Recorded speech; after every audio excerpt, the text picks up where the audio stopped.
Okay, so I'm a little bit late to the party, but very recently I got some inspiration from the big man himself, Peter McKinnon. For the latest theme that is contrast. Contrast. And I had an absolutely epic idea, but it didn't quite work, as the joys of this photography game. But trust me, I've got an absolute banging video for you.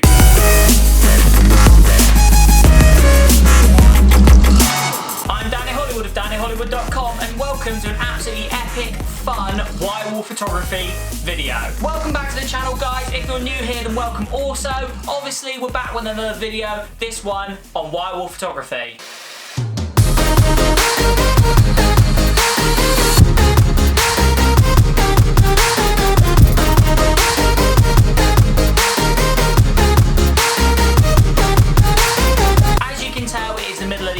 So there is absolutely no way that it can work right now, because anybody who knows anything about wirewall photography will know that we need it to be nighttime. The reason why we need it to be nighttime is because wirewall photography requires the wirewall itself to be set on fire. I have no idea why I said fire like that, guys. Now, naturally, as I'm taking you on this photography journey with me, obviously I have never done this before. Now, I've clued myself up as much as possible. I've got as much information in this brain as I physically can. Fingers crossed, this is gonna work. But before any of that, obviously, we need nighttime.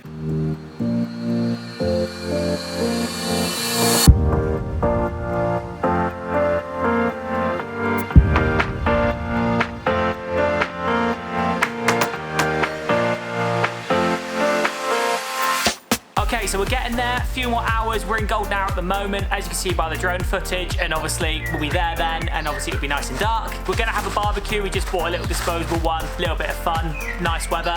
We thought, why not? And obviously, just to let everybody know, I'm obviously not breaking these isolation sort of rules and guidelines and that sort of jazz. What I'm gonna do is I'm just gonna use my daily walk. At the middle of the night, what I found is that people are, when it's dark, they're not going out.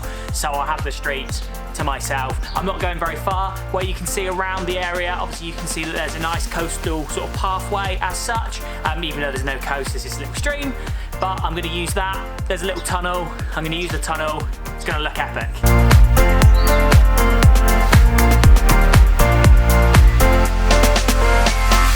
Now, as this warms up and I get nice and toasty, I thought I'd just let you know this is part one of a two-part episode as such. Now, what I mean by that is this is not my original plan for wirewall photography. I've got a absolutely epic photo that I've got planned that I've seen elsewhere that I want to replicate, but I need more than one person to be able to do that. So I need probably Ross and maybe probably Laws or Luce or someone else to get involved to take this epic photo. So this is just a really good opportunity for me to have a little play, take an epic photo, have a little go on my own, bit of fun, and actually get out of the house, take an epic photo, because I've missed getting out, taking photos so much.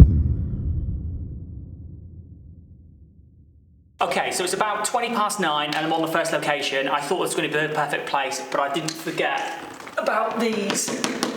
It's well lit in this tunnel. This is not going to work. I'm going to have to rethink. Let's go. Right, this looks much better. As you can clearly tell, you can barely see me, but you'll see much more very shortly. This is definitely going to be the spot. The second destination is the one where it's just a car park that's near me, that obviously, as you can tell, is nice and dark.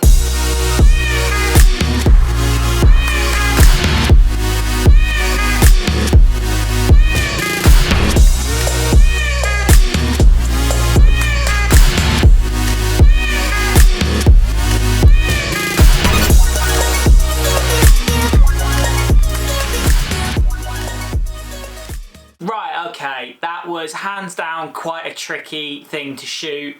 Obviously the B-roll wasn't that great, very difficult to shoot that on your own and make it look really cool and really cinematic, so sorry about that, guys, but hopefully you enjoyed it as it was. The photos are okay. They're not great, I like them, I don't love them, but that's not the point, is it? The point is actually I went out there and I was creative and actually took those photos, and obviously you've got to not always seek perfection. Life is not perfect, no photo is perfect, but actually getting out of that headset of actually looking for perfection and striving for perfection is not the point. The idea is that we go out there, we be creative, we take these epic photos, we make these cool videos.